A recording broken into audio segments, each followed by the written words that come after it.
você sabe que a gente está numa série de mensagens sobre um evangelho autêntico. A gente começou faz 2 sábados atrás, né? É uma série pequena, apenas 3 mensagens, 3 sábados. E a gente está conversando sobre um evangelho verdadeiro, um evangelho autêntico que nos ajuda a identificar aquilo que é falso, para que a gente possa se ver livre, longe daquilo que é falso. Você sabe que nos domingos a gente tem falado sobre isso, nas quartas-feiras a gente tem falado sobre isso. O pastor Flávio vai estar ministrando aí uma série de mensagens nos alertando sobre isso nas quartas-feiras. Como igreja a gente dedicou esses meses do início do ano, fevereiro, março, para pensar um pouco sobre isso e principalmente para a gente buscar em Deus um melhor conhecimento da palavra. Por isso que a gente lançou a Escola Bíblica recentemente, desse ano de 2025, vários cursos, e por isso que a gente tem várias pessoas interessadas em estudar a Bíblia. Eu trago um dado ainda mais atual para vocês, que a gente está chegando em quase 900 inscritos na Escola Bíblica nesse bimestre. É um número que me espantou, porque geralmente a gente não tinha isso.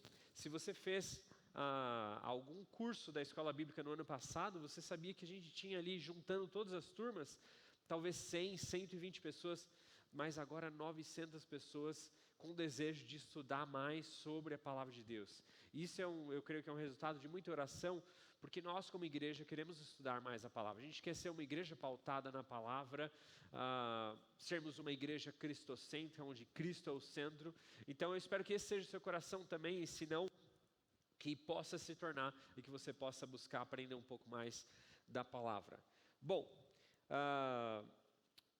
nós temos então como objetivo nessa série de mensagens falar sobre um verdadeiro evangelho, estudar a palavra e buscar compreendê-la corretamente. Mas a gente sabe que isso não é muito comum hoje em dia. Talvez antigamente sim. Se você fosse em um culto 50 anos atrás, creio que aqui não temos ninguém, ou quase ninguém, que tenha ido a um culto 50 anos atrás. Mas se você foi em um culto nessa época, muito provável que as mensagens talvez eram mais bíblicas do que são hoje, né?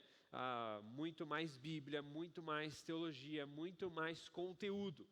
Mas os cultos que a gente tem por aí, não sei quantas igrejas você já visitou nesse último ano, nessa última década, mas a gente sabe que a maior parte das igrejas não fazem muitas exposições bíblicas, não pegam textos e explicam o que aqueles textos têm para dizer. A maior parte delas falam sobre temas que estão relevantes, né, por aí, e às vezes até o mesmo tema sempre, aquele tema que é repetido todo ano, mas não estudam a palavra, talvez nem tenham escola bíblica. E a nossa igreja corre esse risco também, de a gente pouco a pouco ir falando, isso talvez é muito profundo, vamos ficar aqui no mais fácil, né? Vamos ficar naquilo que as pessoas querem ouvir. Eu já ouvi uma pessoa que veio até mim uma vez e falou, Bruno, está muito legal essas mensagens, isso há alguns anos, né? Mas seria legal você falar um pouco mais daquilo que os jovens querem ouvir. E eu olhei e falei, mas é exatamente o que o texto fala que iria acontecer, pessoas falando que queriam ouvir só aquilo que elas desejam, né? Eu não estou dizendo que a gente não tem que ser atento aos desafios contemporâneos. É claro que a gente tem que fazer isso. E a Bíblia responde a todos os desafios que existem hoje em dia. Ela não vai falar exatamente, olha, quando você usar o Instagram, você faça isso. Quando você estiver dirigindo o teu carro, faça isso, porque não era algo daquela cultura. Mas nós temos princípios que respondem a todos os dilemas que nós vivemos. E a gente tem que estar atento aos dilemas que estamos vivendo para que a gente possa responder a eles como igreja. Por isso que a gente tem aquela série de mensagens todo janeiro, React, né? Onde a gente já falou sobre sexualidade, sobre finanças, sobre emoções, sobre dinheiro, né? E tantas outras coisas. Então, a nossa fé responde a esses dilemas, mas nós como cristãos, a gente não tem que ficar pensando assim, eu quero ouvir só mensagens desse tema, eu quero ouvir só exposições desse tema, eu quero que as músicas falem só sobre isso, ou que a mensagem fale só sobre isso. A nossa vida, ela tem vários assuntos, vários dilemas, e a Bíblia responde a todos eles. E então a gente tem que ouvir a palavra de Deus inteira. A gente tem que ouvir músicas que falam sobre o amor, músicas que falam sobre a misericórdia, músicas que falam sobre santidade, E todos os temas, da mesma forma, pregações. A gente tem que ouvir pregações sobre o amor, pregações sobre a graça, mas a gente tem que ouvir pregações sobre o pecado também. A gente tem que ouvir pregações sobre a ira de Deus. A gente tem que ouvir pregações no Novo Testamento e também no Antigo Testamento. Afinal, a Bíblia toda é inspirada por Deus e útil para o ensino, repreensão, correção e instrução na justiça. Então a Bíblia inteira é útil para nós e a gente tem que ter isso bem firme na nossa mente. Nós precisamos buscar o que a Bíblia toda diz para mim, porque a Bíblia inteira é a palavra de Deus e ela tem a resposta para os meus questionamentos e para aquilo que eu preciso para viver uma vida agradável a Deus. Então, tendo isso como um chão bem firme para nós, eu gostaria de prosseguir pensando isso. Nós queremos falar sobre o verdadeiro evangelho e nós, ao mesmo tempo, somos tentados a querer ouvir só um evangelho amaciado ou até um falso evangelho. Eu gostaria de recapitular o que a gente viu nos últimos sábados. Pode passar? No primeiro sábado da série, foi a mensagem que eu preguei aqui, que vocês aguentaram 1 hora de mensagem, né? E eu falei sobre o perigo de sermos seduzidos por um falso evangelho. Eu li esse texto de Gálatas 1, 6-9, e falei esses pontos aqui. Alguns preferem o falso evangelho, nem tudo que é pregado é verdadeiro, falsos mestres são intencionais e maliciosos, e temos que ser intolerantes com falsos mestres. Isso foi o que a gente aprendeu. E refletimos que é muito fácil a gente ser seduzido por um falso evangelho ou um evangelho superficial. Todo mundo concorda com isso? Então, no primeiro momento a gente aprendeu isso. É muito fácil a gente ser seduzido e enganado. Na segunda mensagem, que foi lá no quarto andar, nós subimos lá, o Lucas, ele estava ministrando, foi na semana passada. Semana passada tivemos o aniversário de 10 anos do Eike e um pouco mais tarde, 8 horas, a gente foi ter o culto do Connect. Pode passar. Nós lemos 2 Pedro capítulo 3, versículo 16 e 17. Quem não esteve presente, a gente vai postar essa mensagem no YouTube também. Mas a ideia é que a gente olhou para esse finalzinho da carta de Pedro e viu que nós precisamos estar firmados no verdadeiro evangelho. A gente é seduzido por um falso evangelho, mas nós precisamos ser intencionais e estarmos firmes no verdadeiro evangelho. Devemos evitar o erro, né? O texto fala, não sejam levados pelos erros desses imorais, né? Não sejam enganados tão facilmente. Devemos crescer na graça e crescer no conhecimento de Cristo. É isso que o texto de 2 Pedro nos fala. A gente tem que crescer. Ou seja, para eu ficar firme no evangelho, eu preciso de crescimento. E eu preciso de crescimento na palavra, eu preciso de crescimento no relacionamento individual com Deus. Eu preciso orar mais, eu preciso ler mais a Bíblia, eu preciso ter um relacionamento mais profundo com o meu Deus. É assim que eu vou ficar firme no verdadeiro evangelho. É isso que nós vimos. Então, é muito fácil sermos seduzidos. Por outro lado, a gente tem que permanecer firmes. E hoje, pode passar, a gente vai conversar sobre esse tema. Instruídos pelo verdadeiro evangelho. Então, somos facilmente seduzidos, muitas vezes, pelo falso evangelho. A gente tem que ficar firme no verdadeiro evangelho, mas além de ficar firme, ele nos educa, ele nos instrui, ele nos fala, olha, qual é a forma que vocês têm que agir? Eu sei que hoje em dia, poucas igrejas pregam a palavra. O que vocês têm que fazer em relação a isso? Eu sei que hoje em dia a maior parte das mensagens e devocionais que você procura no Instagram são rasas. O que você tem que fazer em relação a isso? Eu sei que muitas pessoas e amigos seus se perderam. O que você tem que fazer em relação a isso? Eu sei que quando você olha para o seu período de adolescência, você vê que às vezes metade ou mais da metade do grupo de adolescentes está fora do evangelho, negou a fé, ou se diz cristão, mas é um desigrejado, é uma pessoa que vive imoralidade. Ou seja, essa é a nossa realidade. O que o texto vai nos dizer é, o que a gente tem que fazer em relação a isso? Qual deve ser o nosso comportamento? Aquilo que o Léo começou a orar aqui na última música, né? O que a gente tem que fazer? A gente tem um desafio de oração que foi lançado aqui, de pensar em pessoas que estão distantes do evangelho, ou nunca ouviram do evangelho, ou se distanciaram, talvez pessoas que cresceram com a gente. O que a gente tem que fazer em relação a isso? Uma coisa é certa, a gente precisa orar. É isso que o primeiro desafio. Vão ser lançados outros desafios, mas o primeiro é orar. Colocar essas pessoas em oração intencionalmente. Eu não sei se você fez isso, mas anote o nome dessas pessoas. Se você ficar só pensando, você vai acabar deixando para lá. Anote, coloca num post-it, põe na tela do teu computador, não sei.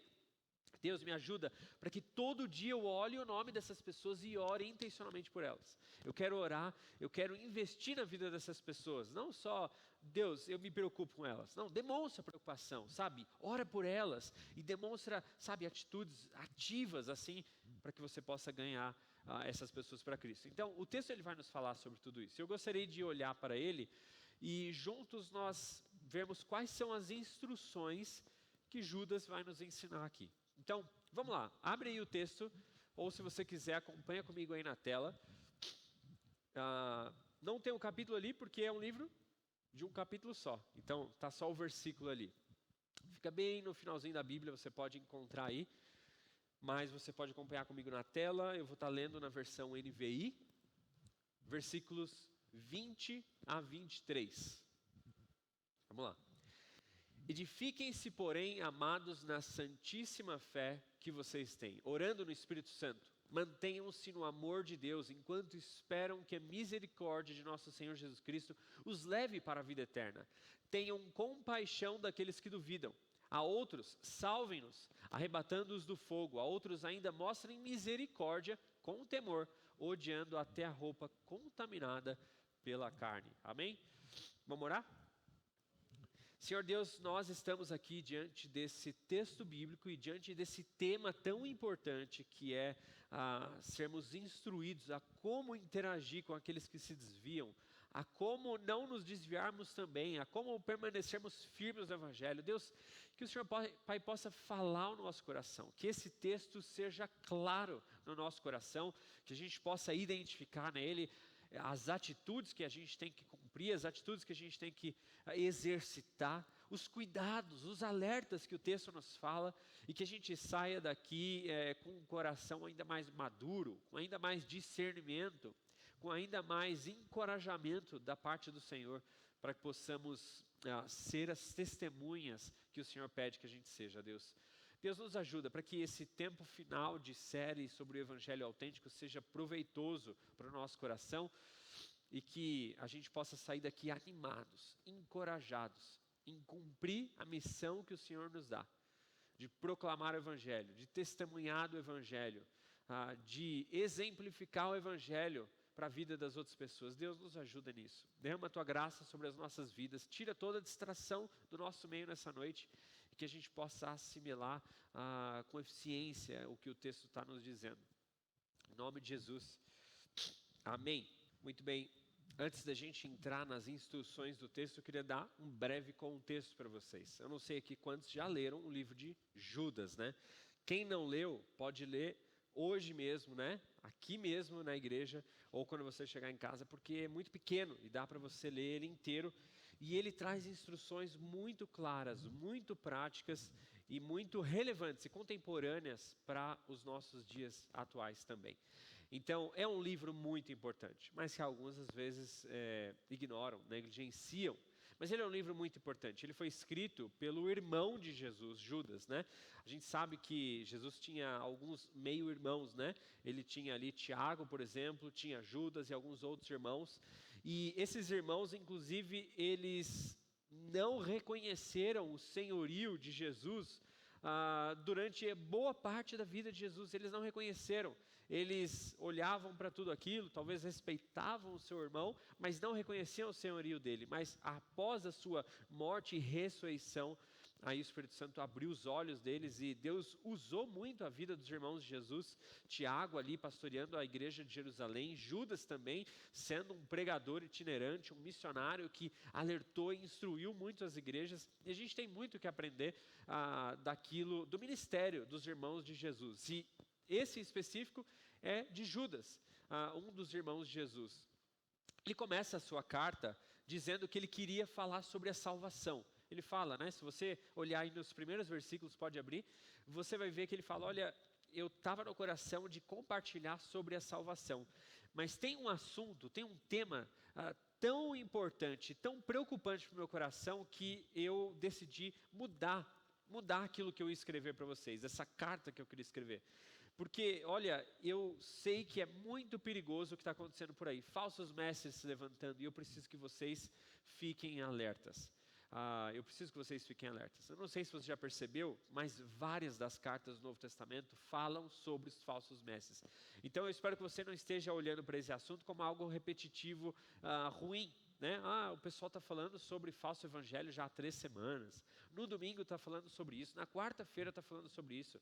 Ao contrário, é um dos assuntos mais relevantes para o tempo contemporâneo, porque é muito perigoso, é o que a gente mais tem por aí. Então para combater o falso evangelho, eu preciso conhecer verdadeiramente o verdadeiro evangelho, estar firmado nele e conseguir dar um bom testemunho, terminar minha jornada de fé aqui na terra de uma forma exemplar. Então, esse tema ele é bem repetitivo no Novo Testamento, mas de forma didática para nós, porque a gente precisa entender sobre o assunto. Então, Judas ele está escrevendo sobre isso, ele fala, olha, eu queria escrever sobre salvação, mas eu vou estar falando sobre esse assunto, porque ele é muito, muito relevante, e ele começa a falar, começa a alertar sobre os falsos mestres. Se você olhar todos os versículos que vêm antes do versículo 20, né, ou seja, praticamente do 1 ao 19, ele vai gastar muito tempo, muitas palavras falando sobre as características dessas pessoas. Ou seja, como que a gente pode identificar? Olha as características que ele está descrevendo ali e você vai conseguir identificar. Aí você começa a ver aquelas características e comparar com outros pastores que você conhece. Olha aquelas características e compara com aquela galera da TV, com aquela galera do Instagram e começa a ver, pera lá, deixa eu ver se é um falso mestre ou não. A gente tem vários textos que mostram as características de um falso mestre.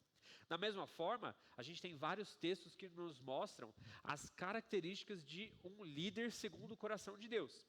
Se você abrir as cartas de 1 e 2 Timóteo, a carta para Tito, ou seja, as cartas pastorais, o apóstolo Paulo vai falar, olha, um líder na igreja, ele tem que ser irrepreensível, ele tem que saber governar o próprio lar, ele não pode ser dado ao vinho, ele não pode ser violento. A gente tem várias características que mostram quem é o verdadeiro líder segundo o coração de Deus, aquele que Deus colocou ali para que instruísse a igreja. Da mesma forma, você tem uma lista de características de quem não é esse líder, de quem é falso mestre. E uma das principais coisas que vocês vão ver quando estudarem sobre os falsos mestres é que eles são imorais. Ou seja, eles não apenas pregam uma mentira, mas muitas vezes, geralmente, eles também praticam uma mentira também. Eles praticam a imoralidade. Eles praticam coisas que a Bíblia condena. Eles fazem isso escondido. Geralmente eles são seduzidos pelo amor ao dinheiro, pelo amor ao poder e pelo amor ao sexo. São várias coisas que acabam seduzindo um líder, um falso mestre, e ele muitas vezes cai em tudo isso. Então, uma das principais características de alguém que é um falso mestre, ele é uma pessoa imoral. Ele não é uma pessoa que vive de acordo com a moral de Deus, a moral bíblica, ao contrário. Ele começa a dar brechas, ele começa a dizer aquela heresia que eu disse do liberalismo, né? Ele começa a falar, olha, isso não tem problema, não, você fazer sexo antes do casamento não tem problema, você ir lá no carnaval não sei o que, não tem problema, você fazer isso, aquilo, não tem problema. Ele começa a abrir essas concessões e essa é uma das principais características de que ele é sim um falso mestre. Mas vamos lá, o texto de Judas, ele passa vários versículos falando sobre eles. E aí no versículo 20 ele começa a falar para nós cristãos. Agora o foco, a atenção é o que vocês precisam fazer. Ele nos dá 5 instruções. Eu queria que você anotasse essas 5 instruções. A primeira delas é que nós cristãos devemos nos fortalecer na fé. Fortaleçam-se, né? Fortaleçam a sua fé. O versículo 20 diz, edifiquem-se, porém, amados, na santíssima fé que vocês têm, orando no Espírito Santo. Ou seja, uma forma de eu conseguir não cair no mesmo erro deles é ter a minha fé fortalecida, é ter a minha fé desenvolvida. E aqui a ideia não é uma fé apenas subjetiva. Olha, você precisa ter uma fé assim para você conseguir andar sobre as águas. Você precisa ter uma fé ali, muita confiança numa coisa que não existe. Não, não é isso. É ter uma fé no Evangelho, não é fé subjetiva. Deu para entender? Não é fé por fé. É fé em alguém, em Cristo. É fé numa mensagem, no Evangelho. Ou seja, para eu fortalecer a minha fé, eu preciso conhecer mais o Evangelho. Eu preciso conhecer mais o que o Lucas pregou no último sábado, o quê? Crescer na graça e no conhecimento de Cristo. Então, para eu fortalecer a minha fé, para eu desenvolver ainda mais a minha fé, eu preciso conhecer o meu Deus. Eu preciso conhecer quem é o meu Deus e qual é a vontade dele para as nossas vidas. Uma vez eu ouvi um pregador, creio que foi até o Paul Washer, que ele falou que a gente quase nunca vê conferências e congressos para falar sobre quem Deus é, sobre os atributos de Deus. A gente vê congresso de jovens e de tudo mais e tantas outras coisas, séries de mensagens sobre isso e aquilo, mas a gente gasta pouco tempo falando sobre as características do nosso Deus, os atributos do nosso Deus. Inclusive é um tema que eu gostaria de tratar num futuro bem breve. Quais são os atributos do nosso Deus? Meu Deus, Ele é santo, meu Deus, Ele é justo, Ele é misericordioso, Ele é bondoso, Ele tem compaixão. Nosso Deus é perfeito em tudo que Ele é. E a gente precisa gastar tempo aprendendo e admirando a beleza do nosso Deus. Se a gente quer fortalecer a nossa fé, a gente precisa fazer isso. Ao mesmo tempo, a gente precisa fortalecer a nossa fé conhecendo do Evangelho, as boas novas. O que a Bíblia diz sobre o Evangelho? O Evangelho todo. Lembra? Não é só falar sobre salvação sem falar sobre condenação primeiro. Eu sou salvo do quê? Eu preciso falar sobre condenação para eu falar sobre salvação. Então eu preciso conhecer o Evangelho todo. Eu preciso conhecer a Bíblia. Eu preciso interpretar corretamente a Bíblia. Não sei quantos aqui se matricularam nesse curso que a gente tem na EBD. Mas existem 1001 formas da gente interpretar errado a Bíblia. Se a gente não ir para a Bíblia, estudar a Bíblia através dos parâmetros corretos, a gente vai ler tudo errado, a gente vai interpretar errado, ainda mais se você tiver uma versão bem antiga que você nem conhece as palavras do português utilizadas ali. Você vai interpretar errado. Agora, se você entender que aquele texto foi escrito numa época específica, num lugar específico, numa cultura específica, através de um gênero literário específico, para um povo, para um destinatário específico. Ou seja, se você começar a entender os parâmetros, aí sim, você vai interpretar corretamente o texto bíblico. E conhecer o quê? O que a Bíblia nos revela? Revela quem Deus é, revela quem nós somos, revela a história da redenção e revela qual é a vontade de Deus para as nossas vidas. Então, para eu fortalecer a minha fé, eu preciso conhecer o Evangelho. Preciso conhecer Jesus Cristo, preciso conhecer o meu Deus. Eu preciso ler e entender e meditar na palavra de Deus. Eu preciso fazer isso. É uma disposição do meu coração. Como eu sempre digo, que Esdras tinha. Esdras dispôs o seu coração para estudar a lei de Deus, para praticar a lei de Deus e para ensinar a lei de Deus para outras pessoas. Então, eu preciso, para fortalecer a minha fé e ficar firme e não cair nesses erros, eu preciso conhecer o meu Deus e a sua palavra. Bom, o texto ele fala também algo bem específico que nos ajuda também nesse processo de crescer na fé, que é a oração. A oração é muito importante, ela é uma das coisas mais importantes que a gente pode aprender da Bíblia, né? E através da própria vida de Jesus, para que a gente possa fortalecer a nossa fé. Se você olhar para várias cartas do apóstolo Paulo, você vai ver que ele sempre ora pelas pessoas, né? Com exceção aí de um ou outro livro, por exemplo, de Gálatas, que eu disse que ele já chega dando bronca, né? Mas tantos outros livros, ele começa ali no capítulo 1 orando, falando, Deus fortalece a fé deles. Deus, que eles possam discernir o certo do errado, que eles possam entender a sua vontade. O apóstolo Paulo ora por eles. E ele também encoraja eles a orar. Orem sem cessar, que vocês possam orar, que vocês possam lançar diante de Deus as suas ansiedades com gratidão. E Ele vai dar paz ao seu coração. Ou seja, o exemplo de oração e a ordenança, o conselho sobre oração é constante na Bíblia. Isso no Novo e Antigo Testamento, a gente tem várias orações e várias expressões de dependência.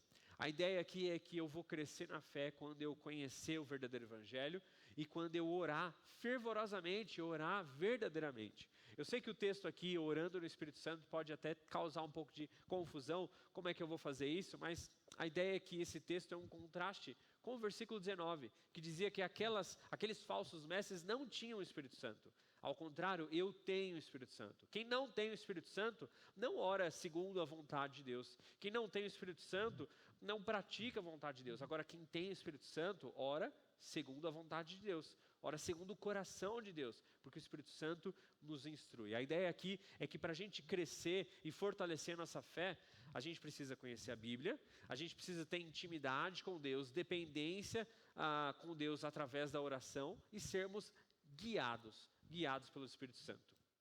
Bom, antes da gente sair desse tópico, eu gostaria de gastar um pouco mais de tempo explicando essa questão de dependência. Eu sei que talvez em algum momento você já se perguntou por que eu tenho que orar? Por que eu preciso orar se Deus sabe todas as coisas? Por que eu preciso me humilhar e dizer, Deus, me ajuda nisso ou naquilo, se Ele já sabe? E se Ele é amor? Por que Ele já não faz as coisas, né? Porque Ele me ama e tudo mais. Por que eu preciso orar e por que eu preciso me humilhar? Justamente porque Deus quer dependência. Deus é apegado, Ele é atraído pela nossa dependência. Ele gosta quando a gente demonstra dependência nele. Ele gosta quando a gente se humilha diante dele e fala, Deus, eu sou pequeno demais, eu preciso do Senhor. Deus, eu sou incapaz demais, eu preciso do Senhor. Eu estou tentando evangelizar esse meu amigo e eu não consigo entrar no coração dele. O Senhor consegue, eu preciso do Senhor. Deus, eu não consigo lidar com tantas preocupações que se passam na minha mente. Eu preciso do Senhor. Essa multidão de pensamentos, ansiedades e preocupações, porque eu não consigo administrar esses pensamentos na minha cabeça. Eu não consigo me acalmar sozinho, eu preciso do Senhor. Ou seja, a Bíblia inteira vai falar sobre essa expressão de dependência. Eu preciso depender do meu Deus, eu preciso fazer isso. E eu faço isso através da oração. Deus fala comigo através da sua palavra e eu respondo a Ele através da oração. Deus, Ele me revelou através da palavra dEle que Ele é santo e perfeito. Através da oração eu falo, Deus, eu reconheço isso, o Senhor é santíssimo. Através da palavra de Deus, Ele me fala que eu sou o pecador, que quando eu pratico isso ou aquilo, eu estou entristecendo o coração de Deus. Aí através da oração eu falo o quê? Deus me perdoa, eu me arrependo. Eu não quero mais te desagradar, não quero te entristecer, isso que eu tenho feito tem me deixado triste, tem te deixado triste, tem me distanciado do Senhor. Então, através da oração você responde. A ideia é que através da música e através da oração a gente responde a Deus. Deus fala conosco através da sua palavra e a gente oferece uma resposta a Ele através da oração, através da música, quando a gente canta. E a gente responde a Deus. Deveria responder principalmente em dependência. Deus, eu preciso do Senhor. Eu preciso do Senhor para me arrepender de fato. Eu preciso do Senhor para me satisfazer mais em Ti. Eu preciso do Senhor para administrar melhor as minhas emoções. Eu preciso do Senhor. Eu realmente preciso de Ti. Um texto que nos ajuda a fixar bastante essa ideia é o texto que está lá no livro de Tiago, capítulo 4, que fala que Deus se opõe aos orgulhosos, mas dá graça aos humildes. Ou seja, se Deus ele é atraído por quem tem dependência nele, por quem tem esse sentimento de preciso do Senhor, Deus ele tem uma repulsa a quem chega para ele com um coração orgulhoso. Eu sei de tudo. Essa é a minha vontade, eu peço que o Senhor faça a minha vontade. Eu sei do meu futuro, eu sei o que é melhor para mim, eu sei com quem que eu devo casar, eu sei que portas o Senhor precisa abrir para mim no meu emprego, eu já trilhei a minha carreira, eu estou colocando aqui, facinho, só para o Senhor ir lá e abrir cada uma das portas. Deus tem repulsa a quem tem um coração orgulhoso. O texto diz que ele se coloca contra, é como se ele se colocasse em guerra contra quem tem um coração orgulhoso, que se acha melhor do que Deus. Ao contrário, quem tem um coração dependente, humilde, esse Deus dá graça, Deus abençoa. Então, para a gente fortalecer a nossa fé, eu preciso conhecer o verdadeiro evangelho, eu preciso ter intimidade com Deus, eu preciso desenvolver a minha vida de oração fervorosamente, humildemente e dependendo do meu Deus. Esse é o primeiro ponto que nós aprendemos no texto. Segunda atitude que o texto nos ensina é que eu preciso permanecer firme no amor de Deus. Ou seja, Deus me ama, eu preciso entender, aceitar esse amor e permanecer firme. Vamos ler o texto. Versículo 21. Mantenham-se no amor de Deus, enquanto esperam que a misericórdia de nosso Senhor Jesus Cristo os leve para a vida eterna. Amém? A gente tem que permanecer no amor. O que é esse permanecer no amor? Primeiro, entender o amor de Deus, como eu disse. Aceitar o amor de Deus, falar, olha, realmente Deus me ama. Tem gente que duvida disso. Tem gente que duvida que Deus de fato ama ela. Tem gente que duvida que Deus é um Deus presente, é um Deus ativo, né? Eu lembro que eu já assisti uma série com a minha esposa que é Supernatural. Alguém já assistiu Supernatural? Eles relatam Deus, os anjos, os demônios de forma tudo errada, mas é uma ficção, né? É uma ficção.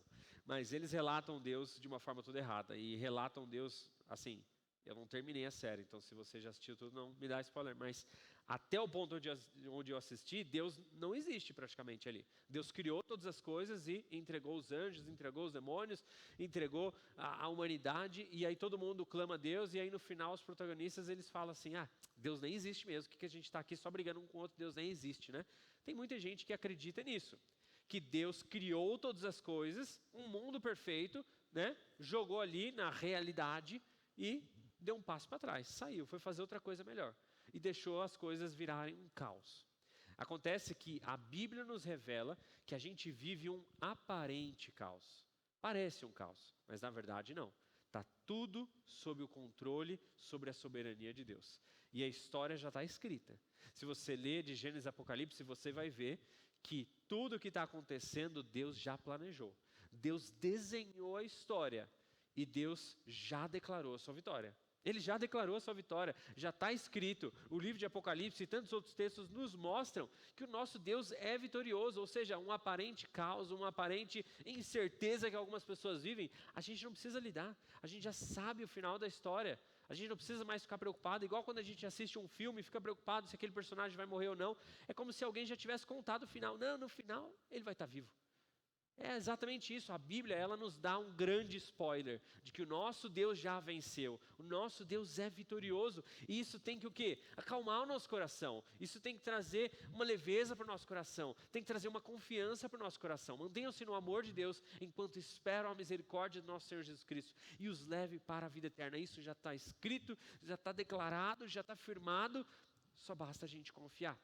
Então a ideia é que permanecer no amor de Deus é não desconfiar do amor de Deus, não duvidar do amor de Deus, mas também responder ao amor de Deus. Como é que a gente responde ao amor de Deus? O que 1 João fala que é a característica daquela pessoa que verdadeiramente ama a Deus? Alguém sabe? Quem ama verdadeiramente a Deus, obedece seus mandamentos. Quem ama verdadeiramente a Deus, ama o próximo, ama a Deus acima de todas as coisas. Quem ama verdadeiramente a Deus, obedece a Deus. É basicamente isso. Essa é a resposta. Como a gente responde ao amor de Deus? Primeiro, a gente não ignora, a gente não duvida. E além disso, a gente responde. A gente responde em obediência. Eu respondo em obediência.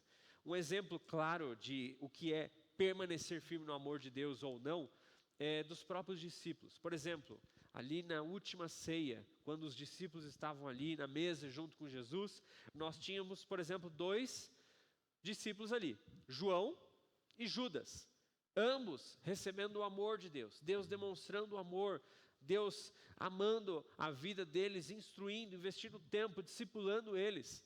Um deles resolveu responder esse amor, obedecer de volta, dedicar, consagrar a sua vida àquele que o amou primeiro. O outro resolveu fazer o quê? Trair, desobedecer, buscar os seus próprios interesses. Então, por mais que os 2 recebiam o amor de Deus, um deles resolveu ignorar. Alguns duvidam, outros ignoram, outros se revoltam contra o amor de Deus. E se eu devo me permanecer firme no amor de Deus, a ideia é que eu devo obedecer, eu devo aceitar, eu devo acreditar, eu devo me submeter, e eu devo responder esse amor em obediência a isso que a palavra nos ensina. Então, eu preciso fortalecer a minha fé, eu preciso permanecer firme no amor de Deus. E o texto, ele continua, ainda nesse versículo, nos dizendo algo muito precioso que vai nos ajudar, ou talvez nos motivar para que a gente possa falar, não, eu vou continuar obedecendo, vai valer a pena, eu vou continuar obedecendo. O texto fala, mantenham-se no amor de Deus, enquanto esperam que a misericórdia de nosso Senhor Jesus Cristo os leve para a vida eterna. Ou seja, o que é misericórdia aqui? É a salvação que Deus nos dá, é a volta de Cristo, é a vida eterna, como o texto nos fala. Isso tem que motivar a gente.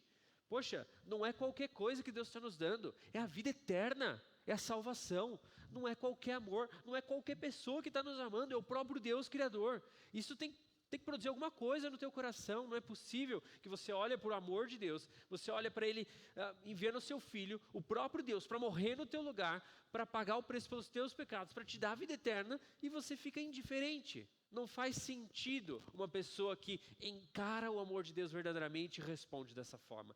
Só pode ter um coração duro, endurecido, como a Bíblia fala que muitos tiveram. Eu não sei se tem alguém aqui com esse tipo de coração duro. Talvez continuando na sua prática religiosa, talvez para aliviar a consciência, talvez para manter ali uma formalidade, alguma coisa, né? Mas com um coração duro, duvidando, rejeitando, se rebelando contra esse amor. Eu espero que essa não seja a sua atitude e o seu coração, mas se for, você ainda tem uma oportunidade de arrependimento. A Bíblia fala sobre arrependimento. Você dá uma volta completa.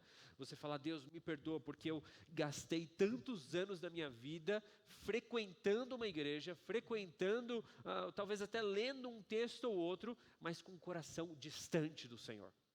Isaías fala que muitos vão erguer os seus braços, vão erguer as suas vozes, vão dobrar os seus joelhos, mas o coração está distante de Deus.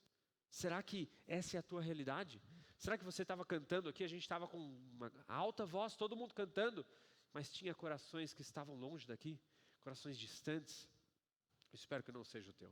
Ou espero que, se o seu coração estiver distante, que você possa trazer ele para perto agora. Que você possa falar: Deus, me perdoa. Eu joguei fora anos da minha vida vivendo religiosidade. Eu joguei fora anos da vida vivendo superficialidade. Eu joguei fora anos da minha vida temendo a homens, temendo ao que as pessoas iam pensar, ao invés de temer ao Senhor. Eu joguei fora anos da minha vida fazendo uma bela capa, uma bela máscara do que é ser um cristão, mas lá dentro é tudo podre. Deus me perdoa por gastar anos da minha vida e perder anos da minha vida nessa mentira. Que você possa ainda hoje se arrepender e ser motivado por esse grande presente de Deus. Qual é o presente? Misericórdia, salvação, vida eterna. Uma boa ilustração que eu ouvi de um pastor, quando ele estava ministrando esse texto, ele dizia sobre o coração de uma criança quando o pai ainda não chegou em casa. Por exemplo, a minha filha tem 2 anos e está lá brincando e tudo mais, e eu estou trabalhando, a Bia pode olhar para ela e falar assim: olha, o seu pai está chegando. Olha, cuidado, seu pai está chegando. Se ela aprontou o dia inteiro, o que essa frase, o seu pai está chegando, pode soar? Pode esperar. Seu pai vai conversar contigo, seu pai vai te corrigir, seu pai vai te disciplinar, seu pai vai ter uma conversa muito séria com você. Seu pai, ele vai, falar para você e lidar com esses erros que você cometeu durante o dia. Agora, se a minha filha está sendo uma filha obediente, se ela está sendo uma filha que está cumprindo ali as ordens da mãe dela e tudo mais, e a minha esposa fala para ela: olha, o teu pai está chegando. O que ela vai ficar? Com o coração como? Eba, papai está chegando, eu quero que ele chegue logo, né? Então eu não sei como está o teu coração. Eu sei que o nosso Pai, o nosso Deus está chegando, está voltando. Qual é o coração que você fica diante disso? Você fala: eita, é melhor me ajeitar, é melhor eu lavar aquela louça que eu não lavei, é melhor eu arrumar a casa, é melhor eu me limpar porque meu pai está chegando. Ou será que você fala: eu não vejo a hora dele chegar, ele pode abrir a porta agora mesmo? Como é que está o teu coração? Como você está diante da volta de Cristo? Eu sei que a gente às vezes ignora muito esse assunto, mas a volta de Cristo é um ponto principal em tudo aquilo que a gente vai viver na nossa vida cristã. Deus está voltando. Você está com medo disso ou você está animado disso? A Bíblia fala que Deus quer nos encontrar santos, puros, em paz com todos, vivendo a santidade. A Bíblia fala lá em Hebreus: sem a paz e a santidade ninguém verá o Senhor. Como você está à espera do seu Pai? Como você está à espera do retorno de Cristo, do nosso Deus que está voltando para nos buscar? Com medo, pensando: é melhor eu correr, lavar essa louça, arrumar o meu coração, parar de fazer essas coisas porque vai que ele volta? Será que você está pensando: meu pai nem vai voltar? Enquanto eu tiver vida aqui, em 2000 anos, Deus não voltou, Jesus não voltou, acho que isso nem vai acontecer. É só um medo que os pastores colocam sobre os cristãos para eles viverem na linha. Será? A Bíblia fala muito sobre o retorno de Cristo. Aliás, em toda a Bíblia, a gente tem mais de 1.800 textos que falam, de alguma forma, sobre o retorno de Cristo. Porque é algo importante. A gente tem que estar preparado. A gente precisa acertar a nossa vida. A gente precisa ser encontrado por Ele em paz e em santidade. Sem a qual ninguém verá o Senhor. Então, como é que você está fazendo? Você está permanecendo no amor de Deus? Ou você está ignorando o amor de Deus, negligenciando? A Bíblia nos fala nesse texto que a gente tem que fortalecer a nossa fé, tem que permanecer no amor de Deus. Mas aí a gente vai agora para 3 atitudes que eu tenho que fazer em relação ao próximo. Ao próximo. As pessoas que estão se desviando. As 2 primeiras é nós. Eu preciso me fortalecer na minha fé e permanecer no amor. Agora, eu preciso ter compaixão dos que duvidam. Tenham compaixão daqueles que duvidam, é o que o versículo 22 nos fala. Eu preciso ter compaixão. Eu preciso ter amor daqueles que duvidam. Eu sei que, às vezes, quando alguém se desvia da igreja, quando alguém para de vir ao culto e tudo mais, a gente pode até zoar essa pessoa, a gente pode até falar, quando a pessoa vem, ô visitante, tudo bom, né? A gente faz uma brincadeira ou outra. Mas tem gente que está realmente se afastando do Evangelho, pouco a pouco. Tem gente que está se afastando e a gente não está percebendo. Tem gente sumindo em alguns dos bancos e ninguém está percebendo. Tem gente se afastando, mesmo vindo aos sábados, mas vivendo uma vida longe de Deus e a gente não está percebendo. Como eu disse, eu me lembro da minha época de adolescência. Eu lembro das pessoas que estavam comigo ali no 4º andar. E eu lembro de pelo menos metade delas que não estão mais seguindo a Deus. Isso é muito triste para o meu coração. Eu fico muito triste. Eu não quero que essa mesma coisa aconteça com aqueles adolescentes que estão lá em cima. Eu não quero que essa mesma coisa aconteça com a galera que está aqui. Eu consigo lembrar de alguns jovens que frequentavam o Ministério de Jovens quando eu comecei a participar, no ano de 2018, que estão longe. Que alguns a gente mandou mensagem, a gente continuou orando, alguns bloquearam porque querem viver a vida sem Deus. Eu não quero que essa seja a realidade na vida de vocês. Por isso que a gente tem falado sobre isso. Por isso que a gente tem se reunido de terça-feira para orar juntos. Por isso que a gente tem pequenos grupos para a gente não ficar isolado. Para a gente ficar juntos uns com os outros. Para a gente não passar pelas dificuldades sozinhos. Né? Eu sei que aqui a gente está num grande grupo, mas em alguns momentos a gente precisa ficar num grupo menor. Num pequeno grupo, num discipulado, numa reunião de oração. Para a gente compartilhar as necessidades. Se a gente começasse a falar aqui para todo mundo compartilhar a necessidade, a gente ia embora só meia-noite. Mas em alguns momentos a gente tem isso. Pequenos grupos para a gente caminhar mais perto. Mas tem gente que foge deles. Tem gente que foge de pequenos grupos para as pessoas não descobrirem como você está vivendo a vida. Talvez tem gente que não quer assumir compromissos. Eu já falei com alguns jovens aqui nesses 7, 8 anos que eu estou trabalhando aqui nos jovens, e falei, olha, começa a participar de um pequeno grupo, abre a tua casa para um pequeno grupo, e a pessoa falou, eu não quero assumir compromisso. Eu nem tenho atividade durante as noites na semana, mas esse medo de assumir compromisso e eu não poder fazer o que eu quero naquele dia me bloqueia. Então eu não vou me comprometer com um pequeno grupo, ou com um discipulado, ou com algum serviço, porque eu não quero me comprometer.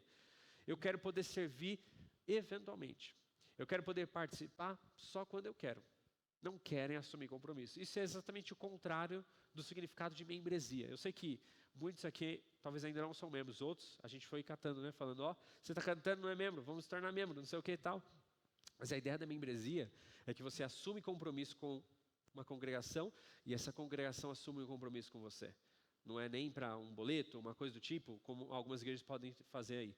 Mas aqui você fala, olha, eu faço parte dessa igreja, eu assumo compromisso com vocês. Eu vou estar orando por vocês. E eu quero que vocês assumam compromisso comigo. Eu quero que vocês orem por mim. Eu vou servir vocês, vocês vão me servir. Eu vou me importar com vocês, vocês vão se importar comigo. É a ideia de corpo de Cristo. E a gente caminhar juntos.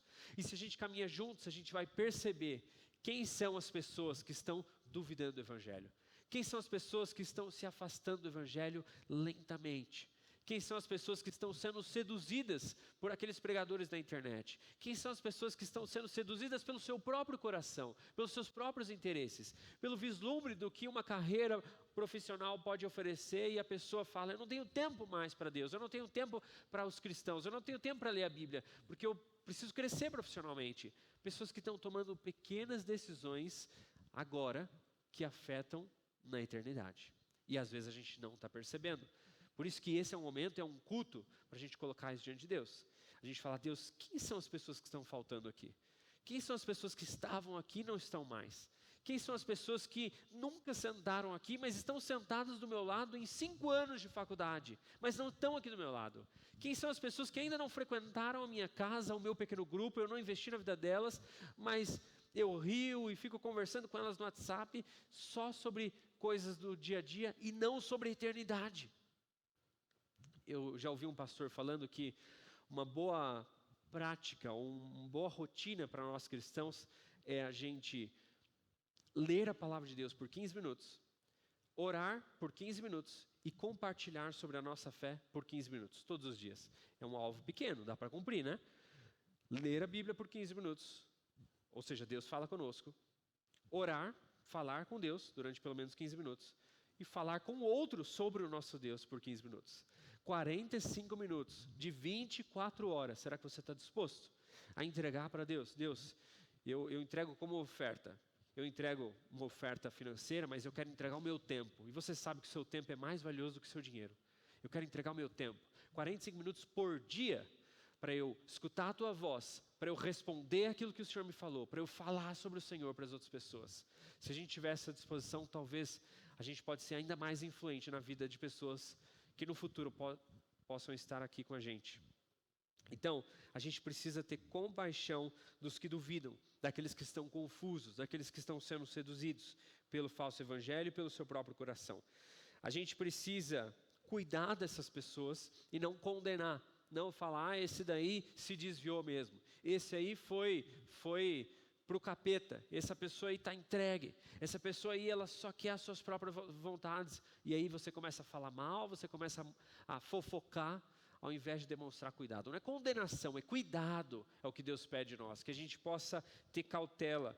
A gente vai ver isso em alguns textos, em Gálatas 6:1, fala que vocês que são mais espirituais, vocês têm que ganhar essas pessoas que estão fracas na fé. Vocês que estão maduros, vocês precisam ganhar os imaduros. Vocês que são espirituais têm que ganhar aqueles que são carnais. Vocês que têm um relacionamento com Deus têm que ganhar o coração daqueles que estão longe de Deus. É o que Gálatas vem nos ensinar. Além disso, 2 Timóteo 2, 24 e 25, o apóstolo Paulo fala para Timóteo que ele precisava restaurar algumas pessoas com mansidão. Essas pessoas elas estão se perdendo. Você precisa restaurar elas. Agora, galera, essa não é uma responsabilidade só minha. Essa não é uma responsabilidade só do pastor Grava, ela é uma responsabilidade coletiva, nossa, de toda a igreja. É nossa responsabilidade aquela galera que está saindo. É nossa responsabilidade aqueles que estão se perdendo. É nossa responsabilidade coletiva. Por isso que juntos a gente tem que orar. Eu preciso orar por aqueles nomes que você colocou. Você tem que orar pelos nomes que a pessoa do lado colocou. A gente tem que investir junto. A gente tem que montar ambientes favoráveis para a gente conseguir pregar o evangelho.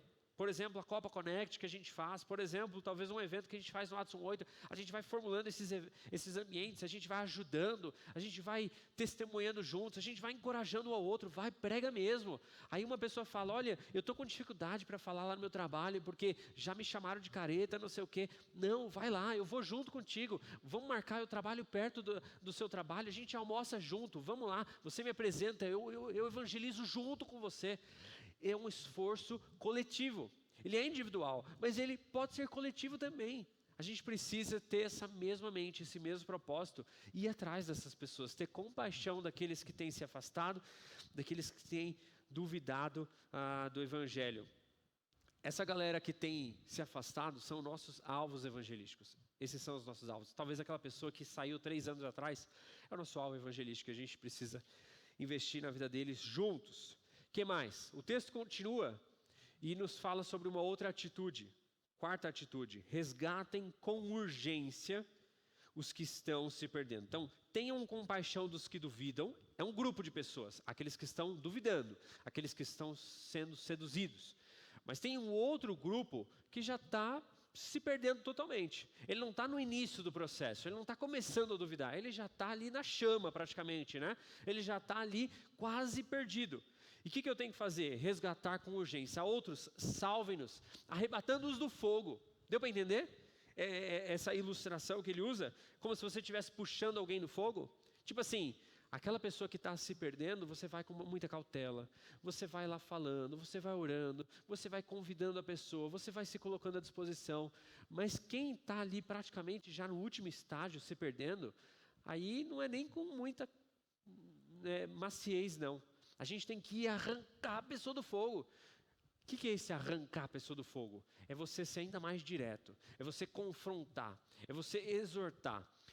Tem um texto que eu gosto muito, que está lá em 2 Timóteo, capítulo 4, que fala, pregue o evangelho, esteja preparado, a tempo e fora de tempo, repreenda com severidade, é o que o texto fala ali no capítulo 4. Ou seja, quando eu vejo o pecado, quando eu vejo alguém se entregando no pecado, quando eu vejo alguém já mergulhado no pecado, eu preciso repreender, eu preciso confrontar, eu preciso ser ousado. Não é ali, olha, eu sei que está difícil, mas sabe, Deus sabe de todas as coisas. Deus sabe a intenção do seu coração. Você está morando com o seu namorado, você está talvez fazendo uso de drogas e tudo mais. No fim das coisas, Deus sabe do seu coração, né? Deus está cuidando de você, sabe? Tem gente que às vezes tem aquele medo de ir e falar do pecado, exortar o pecado para aquela pessoa que já está ali, né? Porque você pensa, nossa, aí a pessoa vai se afastar de mim. Mas a Bíblia fala que a gente ama essas pessoas quando eu me coloco à disposição de arrancar elas do fogo. Deus, eu vou me colocar à disposição. Eu sei que talvez eu vou perder a minha amizade, mas eu não posso permitir que essa pessoa vá para o inferno. Eu não aceito isso. Eu não aceito que ela vai se mergulhar no fogo. Eu não aceito que ela vai se mergulhar nesse pecado. Eu preciso ir lá e arrancar ela do fogo. Eu preciso ir lá e falar, olha, isso que você está fazendo é uma besteira, você está destruindo a sua vida. Quando você se afasta de Deus, você está afetando não apenas a sua realidade hoje, mas a sua eternidade. Eu preciso que você entenda. Deu para entender? Você precisa ter essa ousadia de falar, porque alguns já estão mergulhados no fogo, mergulhados no pecado, e eu não posso permitir isso. Eu preciso dar um passo à frente.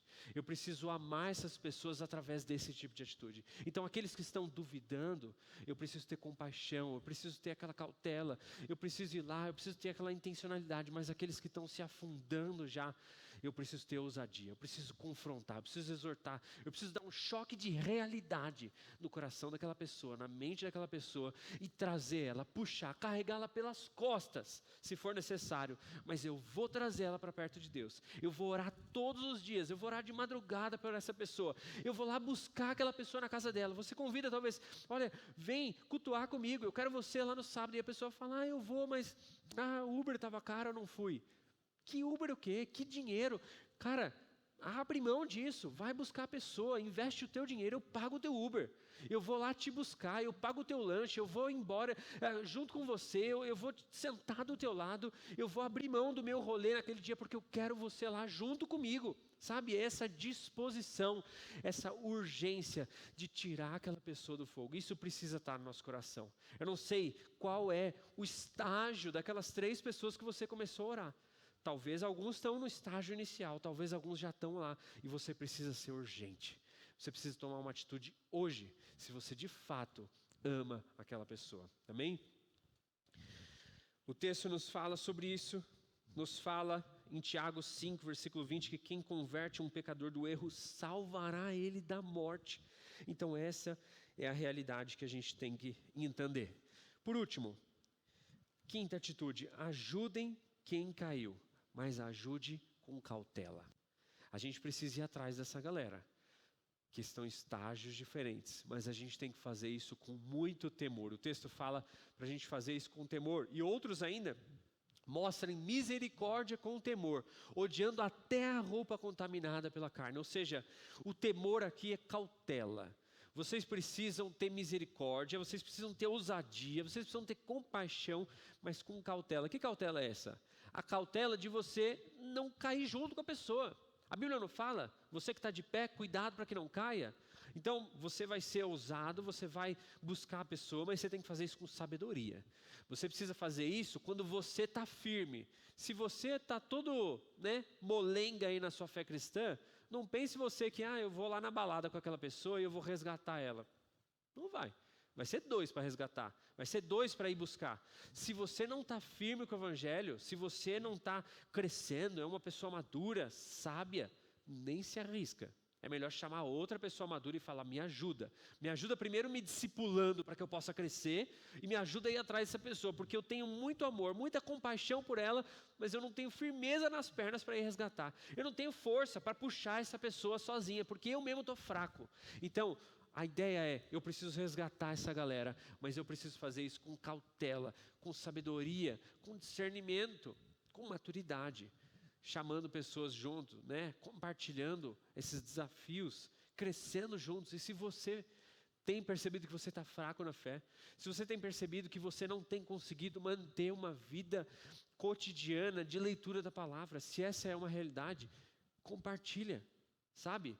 Quebra esse estágio de vergonha, vem falar comigo, com alguns líderes, com a pessoa que está sentada do teu lado, que é madura, e fala, olha, eu tenho enfrentado essa dificuldade, eu preciso de ajuda, eu mesmo não tenho tido vontade de ler a Bíblia, eu leio aquilo que é projetado no telão, mas eu não busco a Deus, eu preciso de ajuda, eu não quero ser a pessoa que vocês vão ter que ir atrás no mês que vem, eu quero estar firme, eu quero entender a graça de Deus, eu quero olhar para a eternidade, para a salvação, para a vida eterna, e eu quero que isso transforme a minha realidade. Eu não quero olhar e ignorar tudo isso. Então busca ajuda para que todos nós possamos estar firmes.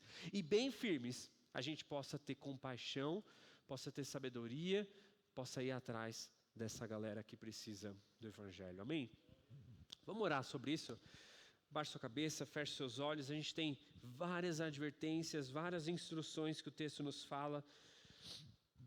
E a gente tem também uma missão. Algo que a gente precisa fazer hoje.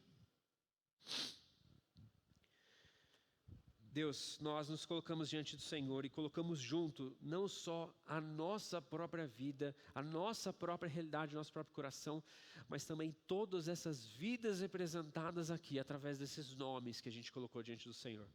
Deus, nós nos preocupamos com o destino eterno dessa galera. A gente se preocupa e nós não queremos que essas pessoas vão para o inferno por não conhecerem o Senhor. Deus, que o Senhor nos ajude a ter essa ousadia somada com compaixão, somada com sabedoria, para que a gente possa ir atrás de todos eles. Mas ao mesmo tempo, Deus, nos ajuda para que nós mesmos não venhamos a nos perder. Deus, nós estamos em pé hoje, mas a gente não quer cair. Ou se a gente cair, nos ajuda a levantar rápido. Que a gente não venha se desanimar com o Evangelho, que a gente não venha a se distrair com os nossos pecados, com os nossos vícios ou com as coisas que o mundo oferece, mas que a gente possa entender a realidade espiritual. Deus nos faz entender que essa vida aqui na terra, ela é só um piscar de olhos comparado a toda a eternidade.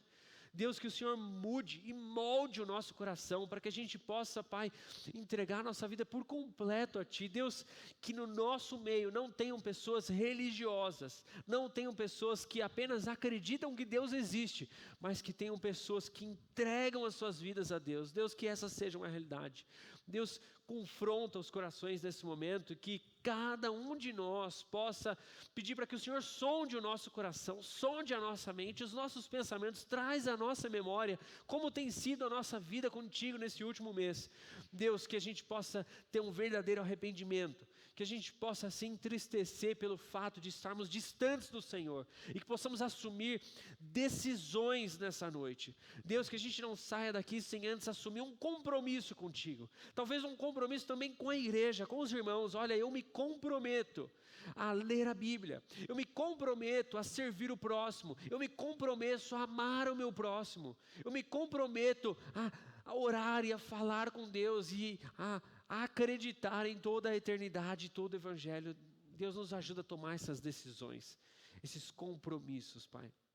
Deus, fala aos nossos corações e que Teu Santo Espírito nos fortaleça e nos dê a força necessária para tomar essas decisões. Nós sabemos que sem o Espírito Santo de Deus, a gente não vai a lugar nenhum. A gente sabe que sem o Espírito Santo de Deus, a gente não consegue permanecer e honrar as nossas decisões. Sem o Espírito Santo de Deus, a gente não consegue amar verdadeiramente o Senhor e ao próximo, a gente só ama nós mesmos. Eu peço, ó Pai, que o Senhor nos ajude a sermos cheios do Teu Santo Espírito e transformados por Ele. Deus, faz isso em nós. Eu te peço, ó Pai, que essas 3 semanas, esses 3 sábados de meditação nesse assunto não sejam algo apenas do passado, que fique apenas em um canto da nossa memória, mas que transformem a nossa visão em relação a tudo isso. Deus, que a gente possa ficar mais alerta em relação aos falsos mestres e falsos ensinos que estão por aí. Que a gente possa conseguir identificar músicas que não são boas para ser cantadas, pregações que não são boas para ser ouvidas, livros que não são bons para serem lidos. Deus nos ajuda a identificar, nos dá essa sabedoria, esse discernimento, e que possamos nos firmar no Teu verdadeiro Evangelho. Que a gente não venha olhar para exposições bíblicas ou para pregações que falam ali só sobre textos como algo chato, como algo do passado, mas para que a gente possa olhar para músicas bíblicas, pregações bíblicas como um alimento para nós. Deus, que a gente possa se alimentar, que a gente possa querer esse alimento, a Tua palavra.